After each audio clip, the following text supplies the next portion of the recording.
Hi hello నమస్తే, welcome back to విరించిస్ writings. ప్రేమ సంఘర్షణ episode ఆలస్యం చేయకుండా స్టార్ట్ చేసేద్దామా? ఓకే, ఈరోజు స్టోరీ ప్రేమ సంఘర్షణ సీజన్ 2 ఎపిసోడ్ 50 స్టార్ట్ చేసేద్దామా మరి? ఎస్, అవునా? ఆ రోజు ఏమైపోయావు బాస్? జిమ్కి వచ్చినట్టే వచ్చి వెళ్ళిపోయావు అని అడిగాడు గుంపులో అతను. ఆ రోజు నాతో పాటుగా ఇంకొక ఫ్రెండ్ ఉన్నాడుగా, వాడికి ఎక్కడ నా మీద అనుమానం వస్తుందో అని భయం వేసి టీ షాప్ దగ్గర కూడా ఉండకుండా ఇంకేం చేయను, అక్కడి నుండి వెళ్ళిపోయాను. ఇంకా వాడు కూడా నన్ను వదిలేసి వెళ్ళిపోయాడు అని బాధపడుతున్నట్టుగా అన్నాడు పృథ్వీ. వాళ్ళని నమ్మించేటట్టు ఏదో ఒక స్టోరీ చిన్నగా అల్లాడు. అయ్యయ్యో అవునా, మరి ఇన్ని రోజులు పట్టింది ఎందుకు మళ్ళీ మా జిమ్కి రావడానికి అని చిన్న వాయిస్ పెట్టుకుని అడిగాడు ప్రమోద్. హో, ఏదో పోలీస్ ఇంట్రాగేషన్కి వచ్చిన ఖైదీని అడిగినట్టు ఊపిరి సలపకుండా ఈ ప్రశ్నలేంటిరా బాబు. ఒరే ఆకాష్, మను, ఎందుకురా నన్ను ఇక్కడ బలి చేసేశారు అని మనసులో అనుకుంటూ, ఏం లేదు, మా ఫ్రెండ్ని మేనేజ్ చేసి ఇదిగో మా కృష్ణని కూడా ఇక్కడకు తీసుకువద్దామని ఆలోచనతో ఉండడంతో జిమ్కి రావడం ఆలస్యం అయ్యింది అంతే అని అన్నాడు పృథ్వీ. అవునా, అయితే రోజు వస్తావు కదా జిమ్కి అని అడిగాడు ప్రమోద్. పృథ్వీ అరచేతి వేళ్లతో పెనవేస్తూ నవ్వుతూ పృథ్వీ వైపు చూస్తే, నిజంగా వస్తావు కదూ అని అడిగాడు. ఒక 6 నెలలు ప్రమోద్ తర్వాత ఈ జిమ్లోనే ఉందాము, ఈలోపు అందరికీ టాటా బాబాయ్ చెప్పేద్దామని నా ఆలోచన. సరేనా? ఆ విషయమే నీతో మాట్లాడదామని నీకోసమే వెతుక్కుంటూ వచ్చాను అని అన్నాడు పృథ్వీ గారంగా.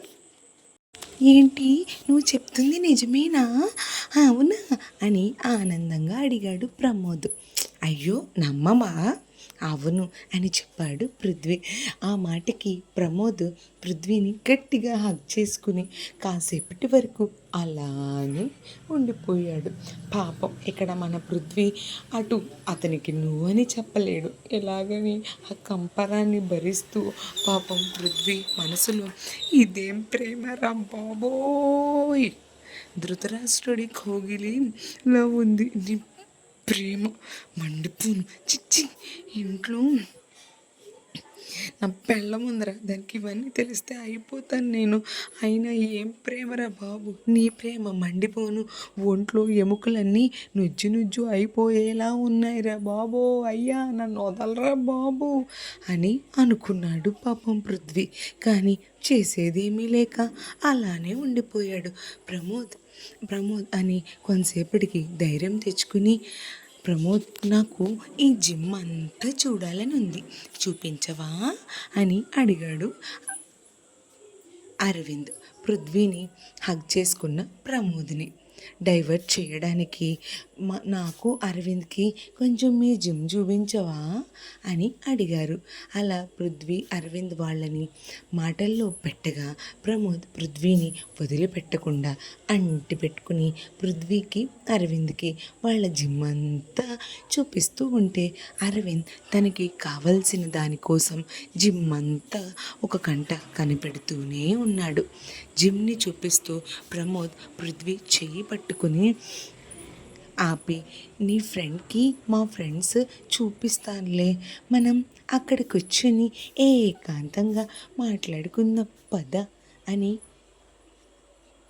పృథ్వీ చెయ్యి పట్టుకుని తీసుకెళ్ళి బీన్ బ్యాగ్స్లో పృథ్వీని కూర్చోబెట్టి ప్రమోద్ పృథ్వీ మీదకు దగ్గరకు వంగి పృథ్వీ కళ్ళల్లోకి చూస్తూ ఉన్నాడు. పాపం ఒక పక్క మన పృథ్వీకి ఎంత చిరాకు వస్తుందంటే ఆ చిరాకుని కళ్ళల్లో కనపడనివ్వకుండా అలా నవ్వుతూ పాపం ఫేస్ పెట్టుకున్నాడు. ఈలోపు ప్రమోద్ పృథ్వీని చూపిస్తూ, నువ్వు చాలా అందంగా ఉన్నావు పార్థు, నీ కళ్ళు నేరేడు కళ్ళు, బుగ్గలు యాపిల్ పళ్ళు, పెదాలు చెర్రీ పళ్ళు లా ఉంటాయి అని ఇంకా పృథ్వీని పొగడడం స్టార్ట్ చేశాడు. నీకు జ్యూస్ షాప్లో ఉన్న ఫ్రూట్స్తో జ్యూస్ చేసి నా మొహం నిండా పళ్ళు కనపడుతున్నాయారా అంట్ల కాకి వెదవ అని ఒకటే తిట్టుకుంటూ ఉన్నాడు పాపం పృథ్వీ మనసులో. ప్రమోద్ పృథ్వీ బుగ్గగిల్లి నీ వయసు ఎంత డియర్ అని అడిగాడు. పాపం పృథ్వీకి ఏం చెప్పాలో అర్థం కాలేదు. ఈడేంట్రా బాబు అమ్మాయిలా అడుగుతున్నాడు అని పృథ్వీ లోపల తడబడుతూ పైకి కనపడనివ్వకుండా 30 అని అన్నాడు. అసలు నిన్ను చూస్తే 30 ఏళ్ళ వాడిలా లేవు బాస్, ఒక 20 ఏళ్ళ కుర్రాళ్ళ ఉన్నావు అని అంటూ వచ్చాడు ప్రమోద్ ఫ్రెండ్ అక్కడికి. అవును పార్దు, నువ్వు చాలా అందంగా చిన్నగా ఉన్నావు అని చెప్తూ పృథ్వీ పక్కన అదే బీన్ బ్యాగ్లో సెటిల్ అయ్యి పృథ్వీ భుజాలపై చేతులు వేసి నవ్వుతూ మాట్లాడుతూ ఉన్నాడు. వాళ్ళలా మాట్లాడుతూ చూసి పృథ్వీకి లోపల కోపం రగిలిపోతున్నా, ఎంతో అసహ్యం వస్తున్నా, చేసేదేమీ లేక బాబోయ్ ఏంటి ఈ ఏళ్ల మధ్యలో నేను ఇలా విరికిపోయాను అని తన మనసులో నీ పిచ్చి వాడి వెర్రి కాకపోతే నేను కుర్రాల్లో ఉండడం ఏంటి, నా బొంద, నా వర్షానే ప్రేమించమని బ్రతమాలుకోవడానికే చచ్చాను అని మనసులో అనుకుంటున్నాడు. ఈలోపు అరవింద్ త్వరగా రారా బాబు, నన్ను వీళ్ళ బారి నుండి కాపాడరా, వీడు నన్ను చపాతీ పిండి చేసినట్టుగా మసాజ్ చేసి పడేస్తున్నాడు అని మనసులో ఒకటే కామెంటరీ రన్ అవుతుంది పృథ్వీకి. అవును ప్రమోద్, సరిగ్గా చెప్పు, పార్దు చాలా అందంగా ఉన్నాడు అని అంటూ ఇంకొక ఫ్రెండ్ వచ్చాడు. అలా పృథ్వీ చుట్టూ 3 ఫ్రెండ్స్ చేరారు. మొత్తానికి ఆ జిమ్లో ఏదోకలాగా పృథ్వీ అలాగే మ్యాగీ వాళ్ళ తమ్ముడు అరవింద్ ఏదోలాగా మేనేజ్ చేసి సాయంత్రానికి అరవింద్ నెక్స్ట్ పృథ్వీ ఇద్దరు కూడా ఇంటికి తిరిగి బయలుదేరారు. అరవింద్ పృథ్వీ దారిలో ఉండగా వర్షకి ఫోన్ చేసి పృథ్వీ, వర్ష గీజర్ ఆన్ చేసి ఉంచవే అని పాపం వర్ష మాట్లాడే సమయం కూడా ఇవ్వకుండా గీజర్ ఆన్ చేయి అని చెప్పి వెంటనే ఫోన్ పెట్టేశాడు. ఈలోపు పృథ్వీ అరవింద్ వర్షకి చెప్పిన ఒక అరగంటలో ఇంటికి చేరుకోగానే పృథ్వీ ఎవరితోనూ ఏం మాట్లాడకుండా వాష్రూమ్లోకి వెళ్ళి షవర్ ఆన్ చేసి హాట్ వాటర్ కింద నిలబడి సేద తీరి కాసేపటికి తల తుడుచుకుంటూ హాల్లోకి వచ్చి, వర్ష తల మండిపోతుంది, కాస్త నాకు స్ట్రాంగ్గా టీ ఇవ్వవా అని అడిగాడు. వర్ష అప్పుడే అక్కడికి వచ్చి, నీ బాయ్ ఫ్రెండ్ ఇవ్వలేదా టీ అని అడిగింది వర్ష నవ్వుతూ. అస్సలే పిచ్చ చిరాగ్గా ఉన్నా. పృథ్వీకి వర్ష మాటలు కోపాన్ని తెప్పించగా, వర్ష ఏంటి అని గట్టిగా అరిచాడు పృథ్వీ. సడన్గా ఎప్పుడు కూల్గా ఉండే పృథ్వీ అలా అరిచేసరికి వర్ష కళ్ళల్లో నీళ్లు చేరాయి. నీకు టీ పెట్టాలని లేకపోతే మానే, బయటికి వెళ్ళి తాగుతా అని చెప్పి పాపం వర్షాన్ని కనీసం తన మొహమెంగ కూడా చూడకుండా విసురుగా డోర్ వేసేసి టెర్రస్ మీదకి వెళ్ళిపోయాడు. అరవింద్ వర్షతో పృథ్వీ అన్నని ఎంత కోపంగా చూడటం ఇదే మొదటిసారి వదిన, నువ్వు ఫీల్ అవ్వకు, అయినా నీకు తెలియదు కదా, ఇవాళ జిమ్లో పృథ్వీ అన్నకి మసాజ్ కూడా చేశారు ఆ ప్రమోద్, అయితే అస్సలు వదలకుండా అంటి పెట్టుకునే తిరిగాడు వదిన. నాకు అసలు పాపం పృథ్వీ అలా వాళ్ళందరినీ మేనేజ్ చేస్తుంటే నాకు చాలా జాలి అనిపించింది. మేబీ అన్నయ్య కూడా అందుకే పాపం చిరాగ్గా ఉండుంటాడు అంతే, ఇంకా నీ మీద కోపం ఏమీ కాదు వదిన, నువ్వు ఫీల్ అవ్వద్దు అని అన్నట్టుగా వర్ష తల ఊపి వర్ష కిచెన్లోకి వెళ్ళి టీ పెట్టి అరవింద్కి ఇచ్చి పృథ్వీ కోసం టెర్రస్ మీదకి వెళ్ళింది. అటువైపుకు తిరిగి నిలబడ్డ పృథ్వీని పక్కకి వెళ్ళి, సారీ బుజ్జి, ప్లీజ్ ఇదిగో టీ తెచ్చాను అని అంటూ ఒక చేత్తో కప్ పట్టుకుని ఒక చేత్తో చెవులు పట్టుకుని సారీ చెప్తూ టీ అందించింది వర్ష అలా తన వైపు తిరిగి సారీ చెప్పేసరికి పృథ్వీ తల తిప్పకుండా కళ్ళు మాత్రమే తిప్పి వర్ష వైపు ఒకసారి చూసి మళ్ళీ, ఏమి లేనట్టుగా స్ట్రైట్గా చూస్తూ నిలబడ్డాడు. అయ్యో చెప్తున్నాను కదా, సారీ, నాకు తెలియదు కదా అక్కడ ఏం జరిగింది ఏంటో, ప్లీజ్ అని వర్ష టీ కప్ పెట్టుకోడ మీద పెట్టి సారీ చెప్తున్నాగా, ప్లీజ్, ఇంకా ఆ కోపం ఆ అలకపాన్పు దిగవయ్యా బాబు అని అంది బతిమాలుతూ. అయినా పృథ్వీ జరగకపోయేసరికి చుట్టూ చూసి చీకటి పడుతూ ఉండడంతో టెర్రస్ మీద ఎవరూ లేరు అని కన్ఫర్మ్ చేసుకుని ఇంకా వర్ష పృథ్వీని హత్తుకుని పృథ్వీ గుండెలపైన తన మోముని ఆంచి సారీ అని చెప్తున్నాను గారా బాబు, అంత బెట్టు చేస్తావెందుకు అని తన కళ్ళలో నుంచి వస్తున్న కన్నీటితో పృథ్వీ షర్ట్ను తడిపింది వర్ష. వెంటనే వర్ష కన్నీరు పృథ్వీని షర్ట్ని తాకగానే పృథ్వీ అయ్యో వర్ష నువ్వు బాధపడకు అని వర్ష మొహాన్ని చేతుల్లోకి తీసుకుని తన నుదుటికి నుదురు ఆంచి నేనే సారీ చెప్పాలే, అనవసరంగా నా బయట కోపం బయట స్ట్రెస్ అన్నీ నీ మీద చూపించేసి నీ మీద అరిచేసానురా, నిజంగా అసలు నీకు తెలుసా ఈరోజు నాకు ఎంత అసహ్యంగా ఉందో, అసలు విరక్తి వచ్చేసింది నా మీద నాకే ఈరోజు. ఆ జిమ్లో ఆ ప్రమోద్ నన్ను వదలలేదు అంటి పెట్టుకుని, ఎంత అసహ్యం వేస్తుందో తెలుసా, ఒక పక్కన ఏడుపు వచ్చేస్తుంది. ఆడలా అంటి పెట్టుకుని మళ్ళీ తిరిగి మెసేజ్ కూడా చేశాడు, నాకు చిరాకు వచ్చేసింది. అందుకే ఆ ఫ్రస్ట్రేషన్ అంతా ఎవరి మీద చూపించాలో అర్థం కాక నువ్వు టీ పెట్టవా అని నువ్వు అలా అనేసరికి ఆ కోపం అంతా నీ మీద చూపించేశాను, ప్లీజ్ నువ్వు బాధపడకు అని అన్నాడు పృథ్వీ. వర్ష పృథ్వీ పెదవులపై చిన్నగా ముద్దు పెట్టి ఇంకొక రోజు అంతే, రేపు సాయంత్రానికి మనం రాజమండ్రి వెళ్ళిపోతాం కదా, ఇదంతా ఎందుకు చెప్పు, ఇదంతా మన ఫ్రెండ్స్ కోసమే కదా, ఒక దుర్మార్గుడిని చట్టానికి పట్టించడం కోసం కూడా చేస్తున్నది ధర్మంకి నిలబడావు నువ్వు, ఇలాంటివి ఏమీ పట్టించుకోకు, రేపు ఒక్కరోజు ఓపిక పట్టుకో పృథ్వీ, ఏమీ కాదు అంతా గుడ్డే అవుతుంది అని అంది వర్ష.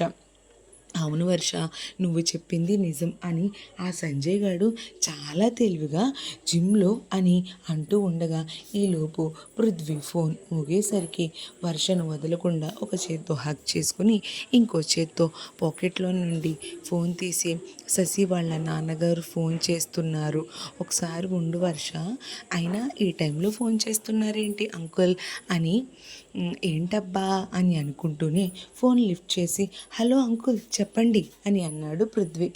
ఆ బాబు, మేఘనాకి బాగా వామిటింగ్స్ అవుతున్నాయట, సెలైన్ ఎక్కిస్తున్నారంట, తన కండిషన్ ఏమీ బాగాలేదంట, చాలా నీరసంగా ఉందంట బాబు, మేము ఆకాష్ వాళ్ళ పేరెంట్స్ అక్కడికి బయలుదేరి వెళ్తున్నాం మేఘనాని చూడటానికి, మా కారు టైర్ పంచర్ అయింది, కొంచెం నీ కారు అడుగుదామని ఫోన్ చేశాను బాబు, కొంచెం నీ కారు ఉంటే ఇస్తావా అని అన్నారు ఆయన.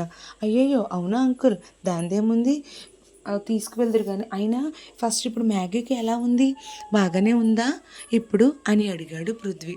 ఆ మాట వినగానే వర్ష పృథ్వీని వదిలి మ్యాగీకి ఏమైంది అని కంగారుగా సైగ చేసింది. ఆగాగు చెప్తా ఉండు, ఫోన్ మాట్లాడుతున్నాను కదా అని చిన్నగా వర్షకి సైగ చేశాడు పృథ్వీ. సరే అని తల ఊపింది.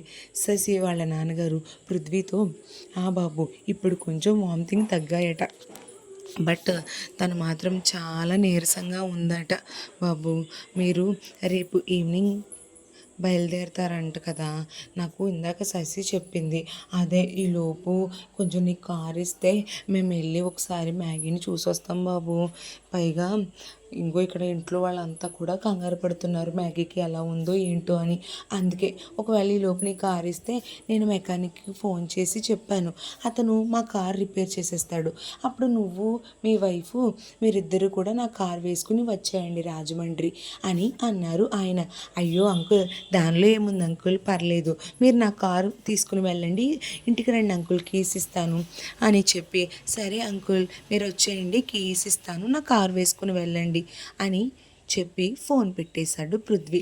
ఆ ఫోన్ పెట్టేయగానే వర్ష, ఇప్పుడు చెప్పు ఏమైంది మ్యాగీకి అని అడిగింది వర్ష. శశి వాళ్ళ నాన్నగారు చెప్పింది మొత్తం చెప్పాడు పృథ్వీ. అయ్యో అవునా, మ్యాగీకి బాగాలేదా ఏంటి, అంత హ్యాపీగా ఉన్న టైంలో ఇదేంటి, అయితే నువ్వు ఈ వర్క్ ఫాస్ట్గా చేసే సరేనా, రేపు త్వరగా వెళ్దాము. పృథ్వీ, లేఖకు కూడా ఫీవర్ వచ్చిందంట, నాకు ఇందాకే సంధ్య కాల్ చేసి చెప్పింది. మార్నింగ్ ఆర్ఎంపీ వచ్చి ఇంజెక్షన్ చేసి వెళ్ళారట. పాప ఇంకా లెగలేదంట, మత్తుగా పడుకునే ఉందట. సంధ్య కాల్ చేసింది, దట్టు మెసేజ్ కూడా పెట్టింది అని అంది వర్ష. అయ్యో అవునా, ఏంటి వీళ్ళిద్దరికి ఒకేసారి, సరే అయితే రేపు త్వరగా వెళ్దాం అని టీ కప్ తీసుకుని ఇద్దరు కొంతసేపు మాట్లాడుకొని కిందకి వెళ్ళిపోయారు. ఈలోపు మనోహర్ సంధ్య వాళ్ళున్న దగ్గర లేక కళ్ళు తెరిచి చూసేటప్పటికి తన ఎదురుగా కుర్చీ వేసుకుని కూర్చుని ఉన్న సంధ్యని చూసి కెవ్వమని ఒక అరుపు అరిచి దెయ్యం దెయ్యం దెయ్యం దెయ్యం దెయ్యం దెయ్యం అని అరుస్తూనే ఉంది లేక. లేక అరుపుకి కంగారు పడి సంధ్య లైట్ వేసి లేక లేక ఏంటి బాబు ఏమైందే, నేనే సంధ్యని అని భుజాలు పట్టుకుని కుదిపింది. లేక లైట్ వెలుకలో సంధ్యను చూసి అమ్మా నువ్వా అని ఊపిరి పీల్చుకుని సంధ్యని తడిమి మనిషివేగా సంధ్య అని అంది.